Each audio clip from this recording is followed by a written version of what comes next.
Siapa yang tidak kenal dengan Ayu Ting Ting? Penyanyi dangdut fenomenal yang menggebrak industri musik Indonesia lewat lagu Alamat Palsu, yang sukses besar dan melejitkan namanya seantero Nusantara. Tapi, siapa sangka? Di balik senyum manis dan tawa cerianya di layar kaca, hidup Ayu menyimpan kisah jatuh bangun yang bisa membuat kita terdiam, merenung, bahkan ikut menitikkan air mata.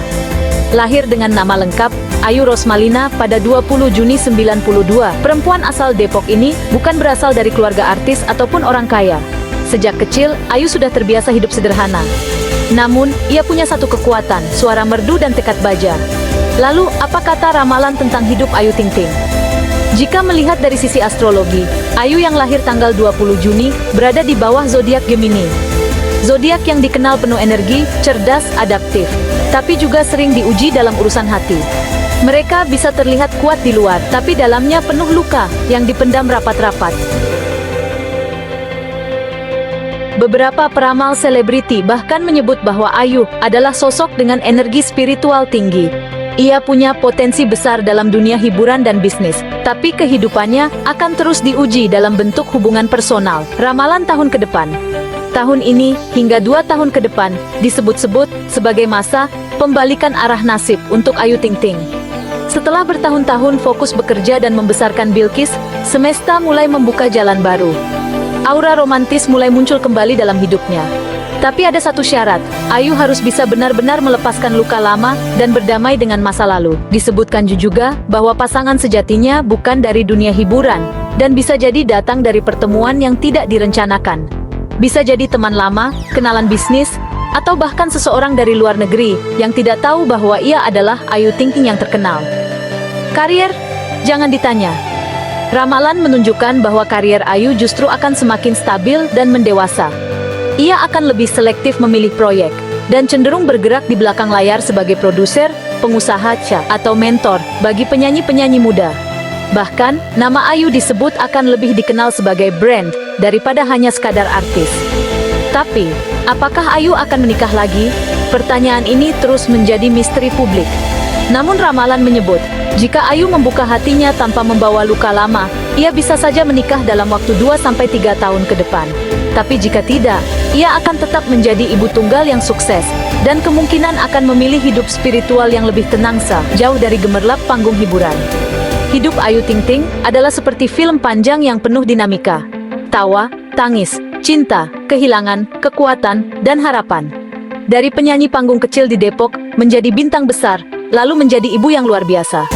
Apapun yang diramalkan, satu hal yang pasti, Ayu adalah simbol dari perempuan yang kuat, mandiri, dan tetap bisa tersenyum meski berkali-kali diuji oleh kehidupan. Dan mungkin, dalam waktu yang tidak terlalu lama, pintu takdir cinta sejatinya akan terbuka, di tempat yang paling tidak ia duga.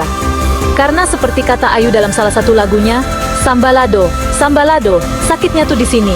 Tapi siapa tahu, cinta berikutnya akan menyembuhkan semuanya. Dalam ruang kesadaran murni, tidak ada yang disebut kebetulan.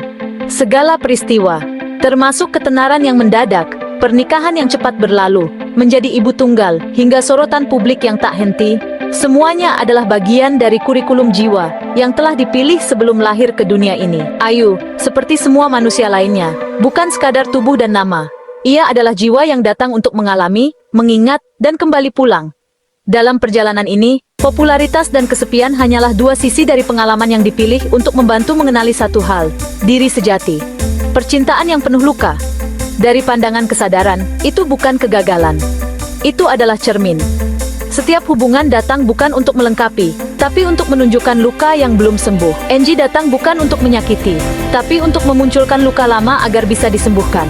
Syahir hadir bukan untuk dimiliki, tapi untuk membuka hati Ayu, agar ia mengenali batas antara harapan dan kenyataan. Menjadi ibu tunggal, itu bukan beban, tapi kekuatan. Melalui Bilqis, Ayu belajar mencintai tanpa syarat.